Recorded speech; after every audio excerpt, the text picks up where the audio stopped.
In this video, I'll discuss Mozart's most contrapuntally complex Minuet and Trio, the canonic third movement of his K388 Serenade for Winds in C minor.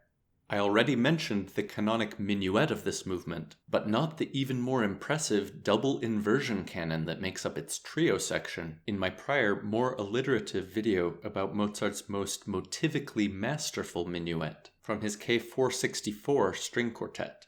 Like I said of that quartet, I consider this K388 Serenade, scored for oboes, clarinets, horns, and bassoons, to be one of Mozart's greatest masterpieces, and he must have realized this himself a few years after its composition, when he arranged it for string quintet and deemed it worthy to package for sale as a set with two of his other greatest masterpieces, the K515 and 516 string quintets. The minuet is a canon between the oboes and bassoons, with the bassoons playing the same thing as the oboes, but 2 octaves lower and a bar later. To better visualize this, I'll arbitrarily divide the canon into 2-bar segments, with alternating shades of blue.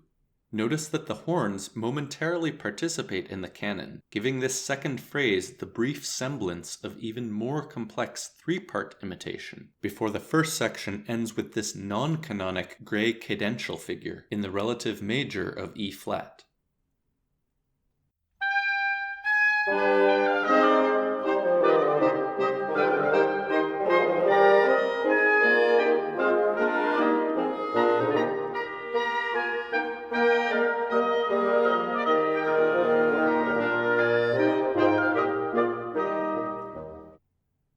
Like most of Mozart's minuets, this one is in rounded binary form, meaning that this second part begins with new material, often in a new key, before returning to the opening material in the original key, almost like a mini development and recapitulation. In this case, the new material consists of double imitation of this orange figure between the 2 clarinets, and simultaneously this yellow figure between the 2 oboes. This new material ends with the same gray cadential figure ending on a G, allowing the opening material to return in the original key of C minor, but now beginning with this extra entry from the clarinets, creating another brief moment of 3-part imitation. The continuing canon between the oboes and bassoons is now modified so the final gray cadential figure ends on a tonic C minor chord.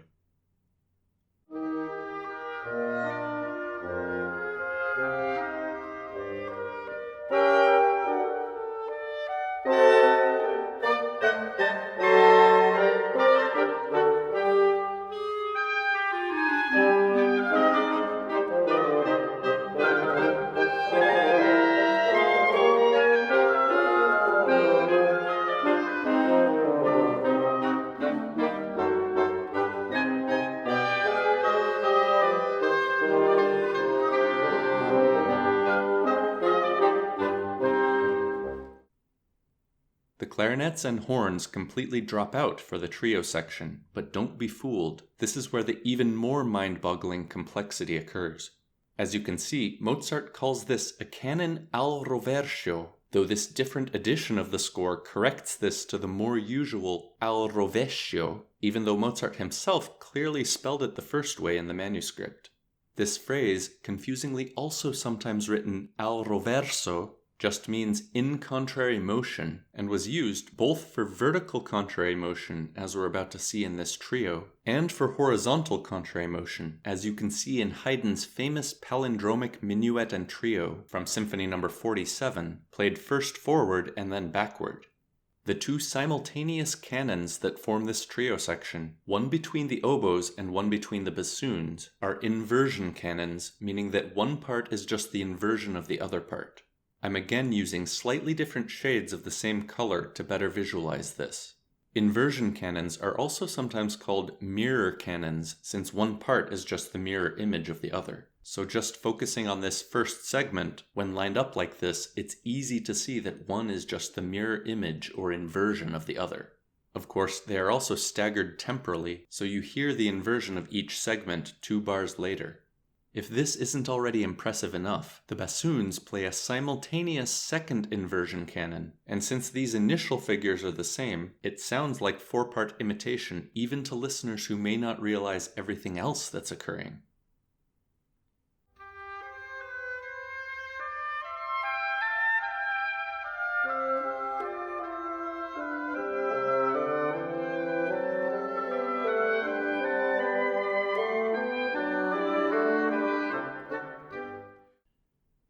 Notice that this first repeat just ended with this non-canonic cadence to the dominant chord of G major.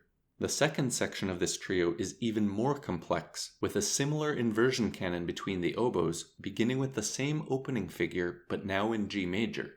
The inversion canon played by the bassoons this time immediately overlaps with that of the oboes, an even more difficult compositional feat. The second oboe now begins the mini recapitulation in C major, but this amazingly overlaps with the tail end of the prior canonic material. Notice also the slight variation of the opening figures, now with a tied note in the oboe figures and chromatic alterations of the bassoon figures.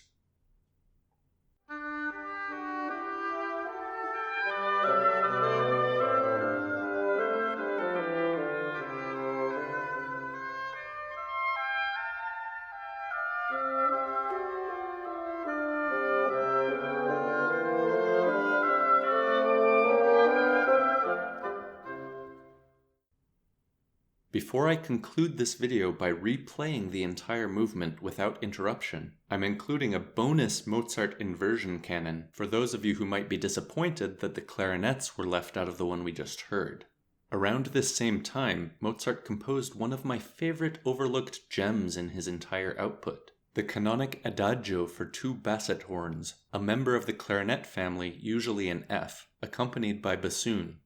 The inversion canon is between the two Basset horns, and this time, instead of highlighting two-bar segments, I'll just highlight the more obvious phrases, though in some ways this might actually make it harder to follow. It's also more difficult to hear the counterpoint because the two parts are closer in register and are constantly crossing each other, like in keyboard pieces when the hands have to cross. But it helps to listen for the most recognizable inverted gestures. For example, this downward chromatic scale followed by the upward chromatic scale, or this upward octave leap followed by this downward one. As you listen to this astonishing little masterpiece, be aware that I chose my favorite recording in which the bassoon part is instead played by a third Basset horn.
Finally, returning to the K388 Serenade, listen to this entire incredible minuet and trio without interruption.